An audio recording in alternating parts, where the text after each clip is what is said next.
경기 안성에서 60대 여성이 8m 아래로 추락해서 숨졌습니다. 자, 그런데 이 사고 현장이 대형 쇼핑몰 안에 있는 놀이시설인 것으로 알려져서 더욱 충격을 주고 있습니다. 자, 이 사고 현장이 어디입니까? 경기도 안성에 위치한 대형 쇼핑몰 안에 있는 한 스포츠 체험시설에서 발생한 사건입니다. 그 체험시설 안에 실내 번지점프 형태의 놀이기구가 있었는데 거기에서 이제 사고가 벌어진 거예요. 이 쇼핑몰이 지하 2층, 지상 3층, 연면적 24제곱미터 규모의 대형 복합 쇼핑몰인데 그 안에 판매, 문화, 놀이시설, 다양한 시설들이 입점이 돼 있었습니다.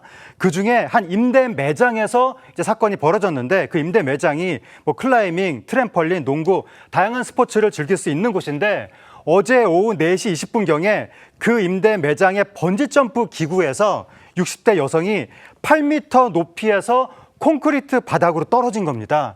심정지 상태로 심폐소생술을 받으면서 병원으로 이송됐지만 1시간여 만에 사망하고 말았습니다. 그날 번지점프 기구 위에서는 과연 무슨 일이 있었던 걸까요? 사고 현장에 출동했던 소방과 또 경찰 관계자의 이야기 차례로 들어보겠습니다. 처음에 전화가 왔을 때 의식이랑 호흡이 없는 상태라고 신고가 들어왔거든요. 번지점프 뛰어내리면 고리가 걸려 있어야 되잖아요. 그 고리가 지금 현재로서는 좀 안 걸린 상태로 뛰어내리신 상태거든요. 자, 지금 경찰 얘기 들어보니까 번지점프 고리가 안 걸려 있었다. 이거 굉장히 중요한 것 같은데 이것도 무슨 소리입니까? 경찰 조사를 해봤더니 사고 당시에 사망자가 안전장비는 착용을 하고 있었지만 구조용 연결고리인 카라비너가 신체에 연결되지 않았던 것으로 확인이 되고 있습니다. 이 카라비너가 뭐냐면요. 네모 모양에 가까운 D자형 연결고리인데 암벽 등반이나 등산할 때는 꼭 쓰는 도구 중에 하나라고 합니다.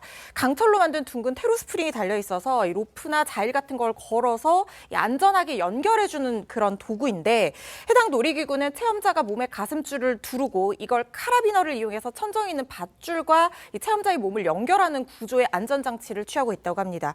이 안전장비가 제대로 작동을 했다고 하면 우리가 흔히 번지점프 영상에서 보는 것처럼 이 체험자의 몸이 바닥에 땅에 닿기 전에 속도가 서서히 줄어들면서 다시 위로 튕겨 올라가는 그래서 이 번지점프 체험을 하는 그런 구조로 되어 있는데 문제는 피해자가 생명줄이나 다름없는 이 카라비너 고리가 연결되지 않은 상태에서 그대로 점프를 하고 만 겁니다.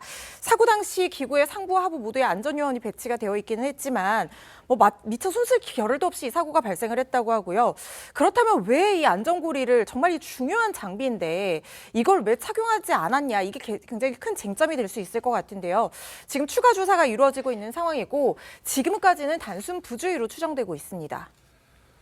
유명 대형 쇼핑몰에서 그것도 안전요원이 곳곳에 배치된 곳에서 어쩌다가 이 안전고리도 없이 번지점프를 하게 된 걸까요? 이 사건 파일 24 제작진이요. 스포츠 시설 전문가에게 물어봤습니다.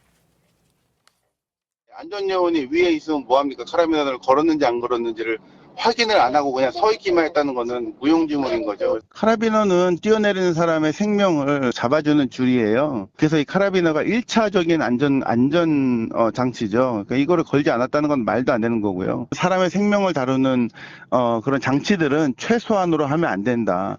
충분한 거 이상으로 시설을 설치해야 된다라는 것이죠. 자, 이 사고가 일어나고 나서 이 해당 시설을 이용했다는 또 일부 네티즌들의 후기가 다시 재조명되고 있다고 하는데 어떤 내용인가요? 네, 온라인에 게시된 체험 후기 영상들이 좀 재조명되고 있는데요. 이 망설일 기회 따위는 주지 않고 무릎을 살며시 밀어 이런 설명의 영상이었습니다. 높은 곳에서 망설이고 있는 여성을 이 뒤에 있던 안전요원이 무릎을 살며시 밀자 아래로 낙하한다. 그리고 아래에 있던 안전요원은 그 모습을 바라보고 있다. 이런 내용이었는데요. 또 다른 한 유튜브 이용자는 이 다른 사람이 올린 해당 기구 체험 영상에 댓글을 또 달았습니다. 특전사를 나왔는데 부대에서 레펠 훈련이나 강화 훈련을 할 때는 이 보조해주는 인원을 다 레펠 고경력자나 자격증이 있는 사람이 해야 된다. 전역하고 하남 스타필드에 가서 저걸 하면서 좀 부실하다고 생각을 많이 했다. 이러면서 경험담을 올리기도 했습니다. 자, 다시는 이런 일이 없도록 왜 사고가 났는지 이번 기회에 좀 정확히 밝혀져야겠습니다. 예, 그렇습니다. 경찰은 그 사고 당시 현장에 있던 그 안전요원 이명드 매장 측의 그 대상으로 지금 조사를 하고 있습니다. 예를 들면 안전조치가 미흡하였는지 등을 조사한 뒤에 책임이 있다라고 한다면 업무상 과실치사 혐의를 적용해서 처벌할 방침이다라고 하면서 밝히고 있습니다.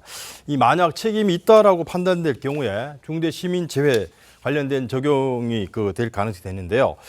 중대재해처벌법상의 중대재해는 노동자가 사망하거나 또 중상을 입는 중대산업재해와 또 특정 원료나 제조물의 결함 또는 제조 관리상의 결함으로 사업장 밖의 시민들이 다치는 경우에 중대시민재해로 구분이 됩니다. 그래서 중대시민재해가 발생하면 해당 사업주나 또 경영 책임자를 처벌하도록 규정이 되어 있습니다. 안전과 관련해서는요, 좀 지나칠 정도로 꼼꼼한 점검과 관리 있어야겠습니다.